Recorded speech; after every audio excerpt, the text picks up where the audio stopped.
Jardim Botânico no Rio de Janeiro, que tem aquele conflito do Horto Florestal, da comunidade do Horto, que se fala muito de uma comunidade quilombola, e tem história lá da comunidade do Horto, só que nós não fazemos parte dessa comunidade. Mas todo um projeto de regulação fundiária feito em 2011, ele foi abrangendo todos nós, no caso que moramos aqui na Gávea, porque um é num bairro, o outro é em outro bairro. Eu moro na Gávea e esse projeto foi feito em relativo ao bairro Jardim Botânico e colocou a nossa situação como núcleo desse projeto por conta da situação ser a mesma para todos. Então eles queriam que nós, na época, mostrasse todas as nossas documentação, tudo que a gente tinha também na época, para fazer a regulação fundiária. Isso foi na época do governo Lula, em 2011. Só que deu um problema. Dilma, não era Dilma, não era nem... Era Dilma e Lula, ela já estava em transição, era o PT. E agora, o que acontece? Está tendo uma mesa de grupo técnico de trabalho. Esse grupo técnico de trabalho tem o SPU, a AGU, o TCU, o próprio Instituto de Pesquisa do Jardim Botânico, o Ministério Público Federal e... Só abrindo um adendo no que ela está falando, que entre esse espaço de 2011 para cá, estava tudo caminhando certo, só que o TCU, ele se envolveu na questão e a gente perdeu a regularização fundiária. Entendi. E nesse período, somente 215 do universo de 621 famílias, somente 215 tinham processos transitados em julgados. O restante, ninguém tinha processo. E de lá para cá, o Jardim Botânico conseguiu, através do SPU, que entregou a cessão de uso da área para o Jardim Botânico, que é uma autarquia. E esta autarquia, desde esse período que ela falou, de 2011 até agora esse grupo do GTT, nós estamos sofrendo uma pressão enorme do Jardim Botânico, porque ele estendeu, ele ganhou a extensão de mais 2 anos dessa cessão de uso, sendo que nós somos os confrontantes. Lá do PAR, nós somos os confrontantes. Segunda cessão de uso esclarece isso para nós. E desde então, eles ficam nos pressionando. Nós somos controlados pelo drone. Aqui na Vila da Rua Major Rubem Paz 64, não pode entrar ambulância, não podemos fazer obra, tem que ter autorização da autarquia. Nossa, é chato.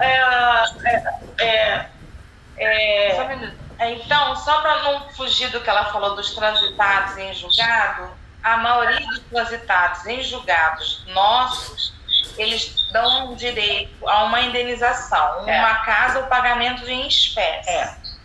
Só que, no meu caso particular, eu entrei aqui, o Francisco Miranda, o antigo morador, que era o senhor, eu fiquei aqui pouco tempo com ele, que ele veio a falecer, e eu continuei na casa. Eu trabalhava no Jardim Botânico, que é uma área federal, antigamente era do meio ambiente, e eu trabalhava nesse local, e lá mandaram eu escolher a minha casa, que eu morava aqui, ou o meu emprego.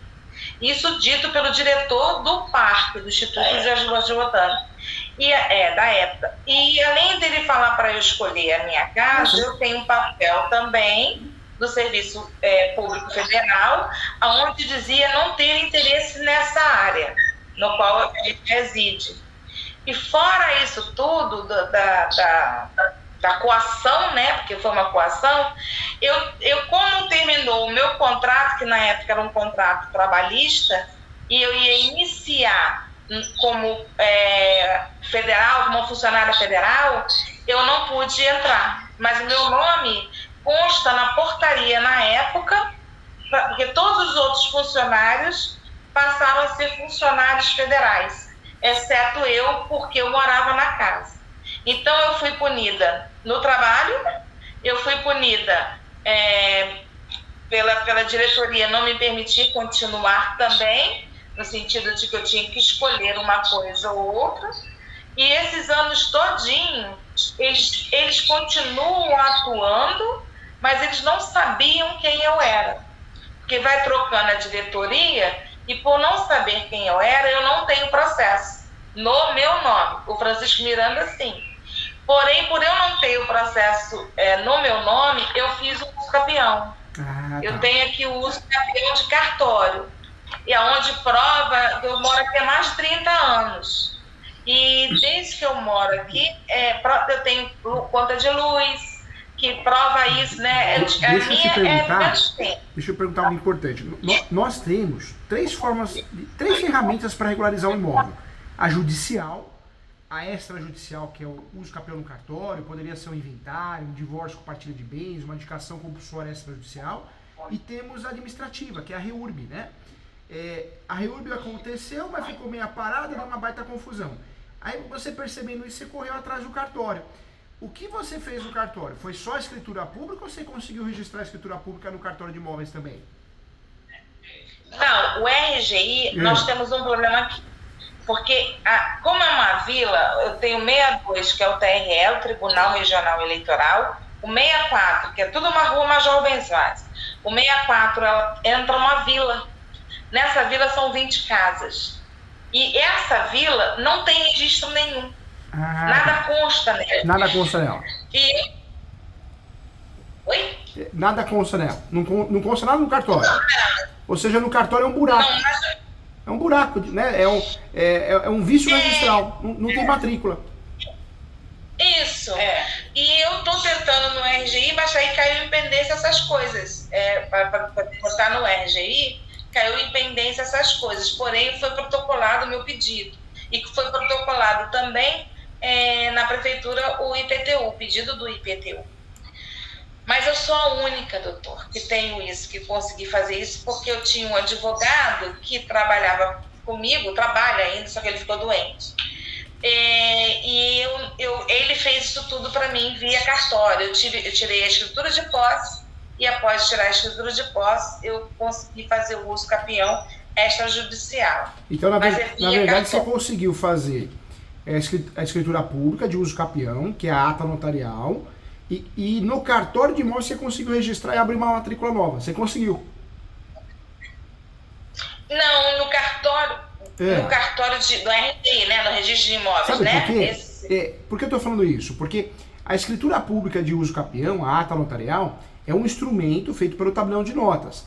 Se a gente não conseguir registrar isso no cartório de imóveis, quando tem matrícula para se transformar dono, ou o cartório abrir uma matrícula nova, então na verdade a gente só tem uma escritura de posse, entendeu? Declaratória. Então é isso que eu tenho. Me entendi.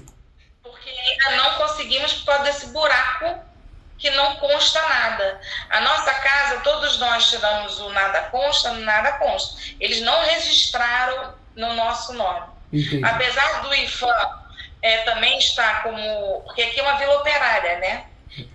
Apesar do IFAM dizer agora que não quer que o Jardim Botânico, ele no caso, faça o tombamento, apesar disso, o Jardim Botânico ele é tombado. Ele é tombado. Então, né? ele agora está querendo mudar o bairro. Ele está dizendo que agora eu não moro mais na Gávea. Eu moro no Jardim Botânico. Se entrar no meu endereço, vai sair o bairro Jardim Botânico. Porque a gente denunciou no Google, né? No Correio, não. No Correio não mudou. Mas no Google, quem vem na minha casa, for pesquisar, vai ver lá que o bairro está saindo do Jardim Botânico. E não é bairro Jardim Botânico, é Gávea. Eles fazem essas mudanças conforme lhes convém. Aí para poder parecer que eles são donos, eles que são certos e nós que somos invasores. Difícil, que é assim, né? que nós éramos chamados, entendeu? Assim que infelizmente era a visão que eles tinham. Porém agora com esse grupo técnico de trabalho, está se vendo que são descendentes de ex-funcionários públicos. Agora a gente tem uma variedade muito grande. Tem Ministério do Trabalho, tem Ministério da Agricultura, tem Ministério do Meio Ambiente. E tem pessoas que trabalhavam até no Jockey, na SEDAI, são pessoas que trabalhavam aqui na área, mas não tudo do meio ambiente. E quem está entrando contra tudo, e todos, é o meio ambiente, passando por cima dos outros ministérios também. E isso tudo transitou e julgou. E os coletivos, ela vai falar porque ela faz parte de uns processos novos, onde houve uma oportunidade de se fazer o COEM, só que não foi feito, porque ninguém tinha processo, só tinha 200, são 621 famílias, no todo da comunidade do Horto. No meu núcleo são só 20 casas. Entendi. E dessas 20 são moradores, as outras 5 o Jardim Botânico já pegou para ele, inclusive ele invadiu uma casa ao lado da minha, pela lateral, quando a senhora era idosa, tinha mais de 90 anos, preta, pobre, estava em clínica geriátrica, porque ela caiu na rua, foi levada para essa clínica geriátrica, e ela ficou lá, fez os tratamentos, mas se tornou impossibilidade dela voltar, retornar à sua casa.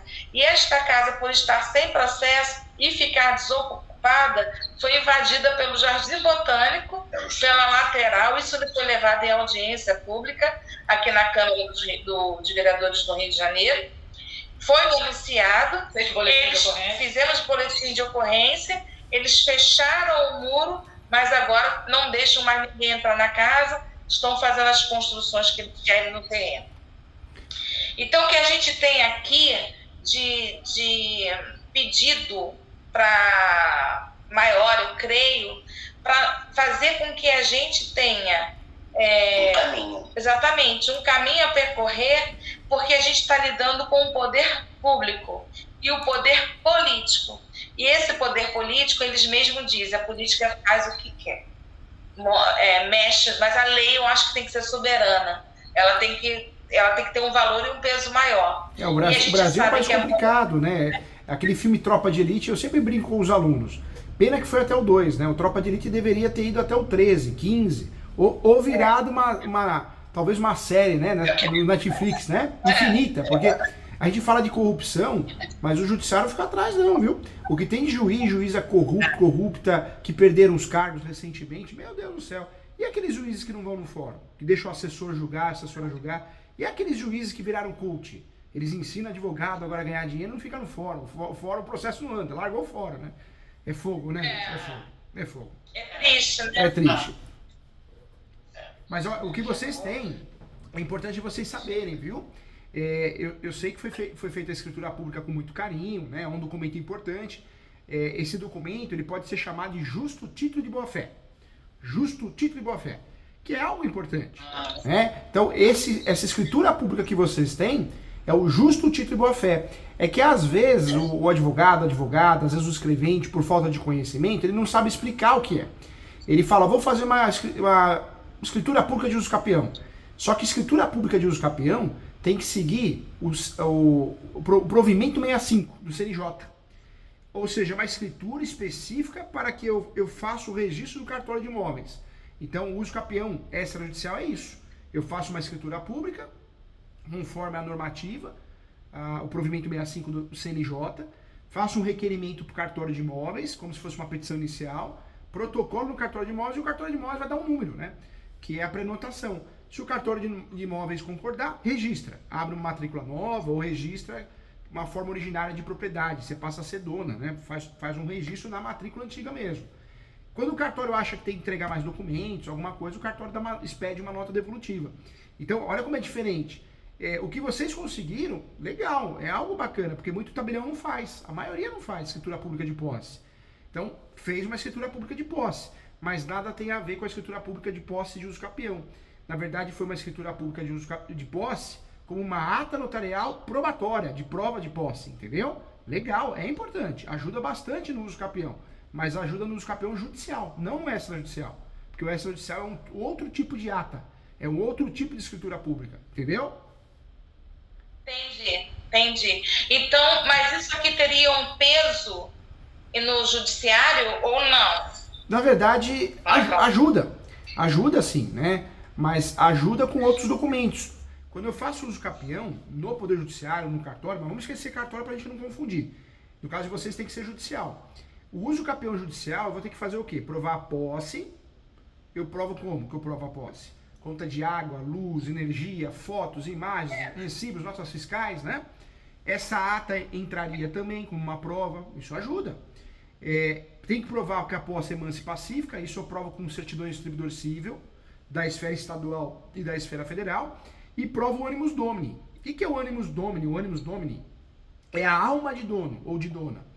Quando nós fazemos benfeitorias, manutenções, é sinal que a gente se sente dono, a gente acredita ser dono. Nós somos possuidor, posseiros, mas a gente tem alma de dono. Então isso também ajudaria. Provando esses 3 requisitos na ação de uso capião, provar que cumpre a função social da propriedade. Por favor, puder repetir o nome para eu anotar? Claro. Dessas benfeitorias, como é que é o nome? Para ganhar uso capião, a gente precisa de 3 requisitos, 3 pressupostos. Posse, vocês já têm, indiscutível. Quanto tempo de posse? Mais de 30 anos. Meu Deus, mais de 30 anos. Depois, segundo requisito. Tem 35 anos. 35 anos de posse. Olha que posse linda, hein? Essa posse que vocês têm, tem gente que compra. E não é crime, não é um ato ilícito. Vender a posse é normal no Brasil. Um exemplo, aparece alguém que quisesse comprar, assumir essa briga. Vocês poderiam vender através da cessão de direitos possessórios e afins. Um instrumento particular ou público, normalmente é particular. Não tem nada de crime, não tem nada de errado, não tem nada de absurdo. A posse no passado, na graduação, ela é muito mal ensinada. A posse na graduação de direito, pro brasileiro, pro leigo, ela é ensinada mais ou menos assim, não vale nada. Você não tem nada, hein? E não é bem isso. Venderam para nós que só é dono quem registra. Ok. Quem tem o registro tem uma segurança jurídica muito maior. Mas falar que a posse não vale nada é um absurdo, né?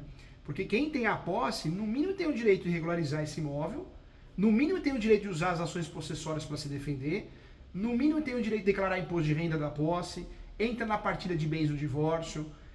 Outro detalhe também, a posse eu posso comprar e vender através da cessão de direitos possessórios, não é crime. A Receita Federal orienta a declarar no imposto de renda, no divórcio entra na partilha de bens. Então, nós temos várias situações que provam que a posse é muito importante. Não é o que venderam para nós, né? Um enlatado pronto, né? Não é, vale muita coisa. Vocês têm hoje algo em mãos que vocês podem vender, vocês podem alugar. A lei do inquilinato, a lei 8.245 de 91, permite alugar quem é possuidor ou proprietário. Se você é possuidora, você pode alugar. Não tem nada de errado. Você pode fazer um contrato de locação no seu nome. Ah, mas se eu fizer isso, professor Júlio, não posso fazer uso capião? Pode. Você vai ter a posse indireta. A posse indireta também é uma posse para uso capião, entendeu? Posse indireta eu faço como? Posse indireta, um exemplo, você aluga para alguém. Então você recebe aluguel. Só que você vai fazer um uso capião no seu nome.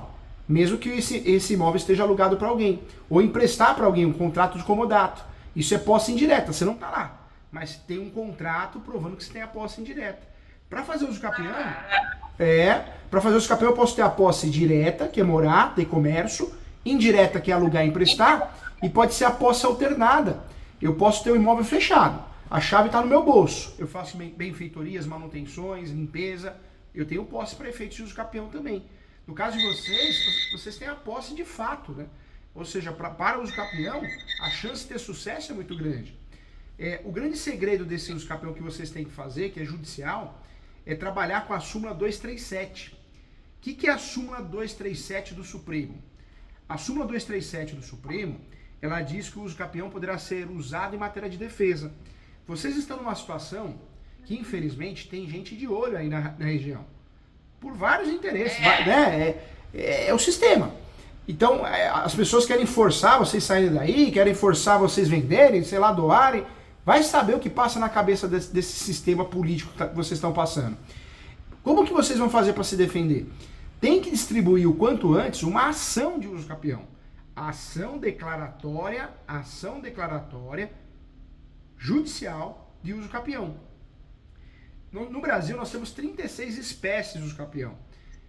Infelizmente, a faculdade ensina 2 espécies. Eu atendi uma advogada ontem fazendo mentoria, eu faço muita mentoria, ela falou que aprendeu 2 espécies na graduação. Tem 36 espécies. A posse de vocês é tão boa, mas tão boa, que vocês podem usar a melhor espécie de uso capião que tem no Brasil, que é a extraordinária, do artigo 1238 do Código Civil. Ou seja, vocês têm um poder na mão. Vocês têm um poder na mão. É só saber usar. Hoje, o que eu faria se eu estivesse no caso, na situação de vocês? Eu faria um uso capião judicial, porque eu tenho 35 anos de posse. Nesse uso capião judicial, que é uma ação declaratória, não é contra ninguém. A ação de uso capião não tem réu. Advogado que coloca réu na ação de uso capião não sabe o que está fazendo. Modelo de Google que tem uso capião com réu, pode jogar fora, não serve para nada. Uso capião é uma ação declaratória. Vocês vão fazer uma ação de uso capião para declarar o direito de vocês. Ou juiz, ou poder judiciário. Eu tenho a posse, mas pacífica ele nos domine. Acabou. O juiz ele vai homologar esse direito, né?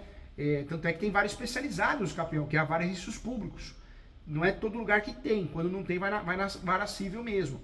Mas o uso capião não tem réu. Nós vamos pedir na ação do uso capião, temos que pedir a citação do último proprietário ou seus herdeiros, temos que pedir a citação dos vizinhos, né, os confinantes, confrontantes, lá direito, lá esquerdo de fundos, alguns estados o vizinho da frente. Isso é citação. Manifestação, MP, Ministério Público, União, Estado e Município, é onde eles vão ficar sabendo do uso capião de vocês, né? Provavelmente da manifestação. Mas isso não tem que ter receio, porque o uso capião é uma ação declaratória. A ação de uso capião, ela é de jurisdição voluntária. O que quer dizer isso? Não tem briga. Vocês não estão brigando com ninguém. A ação de uso capião pode se tornar litigiosa. Isso acontece quando? Quando alguém se habilita na ação. Então, quem pode se habilitar na ação? Um terceiro interessado. Um vizinho, lá direito, lá esquerdo, fundos, que alega que está ocorrendo uma sobreposição de área, está pegando a área dele ou dela. Quem mais pode entrar no uso capião? O MP, alegando, tá pegando a calçada, um exemplo, né? Os entes federativos. Mas como é que a gente poderia fazer essa declaração, do pedido dessa declaração do uso capião, se existe o processo nas casas? Cada casa tem o seu processo. Um processo... Judicial e julgado, no caso. Mas esse processo, qual o nome da ação? Reintegração de posse. Tá. Na verdade, a reintegração de posse, ela, quando ocorre o trânsito em julgado, ela tira o animus domini. A reintegração de posse, a manutenção, o interdito, que são as possessórias. E as petitórias também, né, que é a reivindicatória, emissão na posse, ação de resgate. Esses dois grupos de ações tiram a posse pacífica quando tem o trânsito julgado. Mas no caso de vocês estão numa situação que vocês estão vulneráveis, né? Existe um poder político, existe um interesse de alguém, que a gente não sabe direito quem é, ou até sabemos, né? De fazer vocês saírem daí, desistir, vender, alguma coisa. Então, se vocês ficarem assim, vocês vão ficar vulneráveis. Então, hoje, o que vocês têm que fazer de forma urgente? Tem que fazer o uso capião judicial, porque vocês vão usar a súmula 237 do Supremo a favor de vocês. O que diz essa súmula 237? O uso capião poderá ser arguido em matéria de defesa. Então, o que vocês vão fazer? Numa ação de reintegração de posse, hora que for para o momento de cumprimento de sentença, né? Que seria a execução dela. Se vocês não fizerem nada, vocês vão ser reintegradas. Então, o objetivo desse uso capião não é só transformar essa posse em propriedade. Se não tem matrícula realmente, abrir uma matrícula nova, um registro novo, né, que é a função do uso capião também, de vício registral. Mas vocês vão usar esse uso capião para fundamentar uma outra ação, que é o embargos de terceiro. O que é o embargos de terceiro? É uma ação que eu posso usar para falar, eu sou terceiro aqui. Eu sou terceiro nessa relação. Eu quero a suspensão do mandado judicial de reintegração de posse, emissão de posse, desocupação. Então, eu vou usufruir dessa ação, usando o uso capião que eu já fiz, que está em andamento, para fortalecer essa ação e conseguir, talvez, a suspensão. Isso a gente usa muito também em leilão. O imóvel vai a leilão. Você faz um uso capião e pede uma averbação premonitória. Nesse caso, não dá, porque me parece que o imóvel não tem matrícula. Mas a averbação premonitória... Você pede para o juiz fazer constar na matrícula do imóvel objeto de uso capião para que gere publicidade. Quem vai comprar o imóvel no leilão acaba desistindo. Porque fala, opa, eu não vou comprar essa fria não, tem até uso capião em andamento. O arrematante acaba desistindo. Então, o uso capião ele serve muito bem para a matéria de defesa. O uso capião pode alguém contestar, pode alguém se habilitar. Quem pode se habilitar? Um terceiro, um confinante, qualquer vizinho, né? Lá direito, lá esquerdo, inclusive da frente. Um herdeiro pode se habilitar como terceiro interessado, pode se habilitar um proprietário, alguém que se sinta prejudicado, a União, Estado, Município também e o MP. Mas se alguém se habilitar no processo de uso capião, não quer dizer que vocês vão perder. Vocês vão ganhar do mesmo jeito. Porque é uma ação declaratória. Vocês vão ter que provar o que vocês estão falando desses 3 requisitos. Se alguém aparece falando ao contrário, vocês vão ganhar do mesmo jeito. Essa ação de reintegração de posse, ela está com trânsito em julgado, mas ela parou por quê? Porque ela vai para o cumprimento de sentença? Olha o que aconteceu. Essa ação só começou... as pessoas já moravam aqui desde 1940 e poucos, 42, por aí. Então, o que acontece? Foi dado o direito pela diretoria da época que se fosse construído o caso, porque tudo era muito longe. Então, aqui era perto do trabalho. O Jardim Botânico, se o senhor conhecer, do Rio de Janeiro, vai ver que tem uma vila ali que sai, passando para sair do Jardim Botânico, você pode passar por essa vila, é onde a gente mora. Então, essa construção dessas casas, elas foram feitas lá atrás, pelos próprios funcionários. E na época tinha a horta, tinha clube, né, condomíniozinho de clube, aquelas coisas todas que as pessoas usufruíram, os funcionários, e a mão de obra foi coletiva.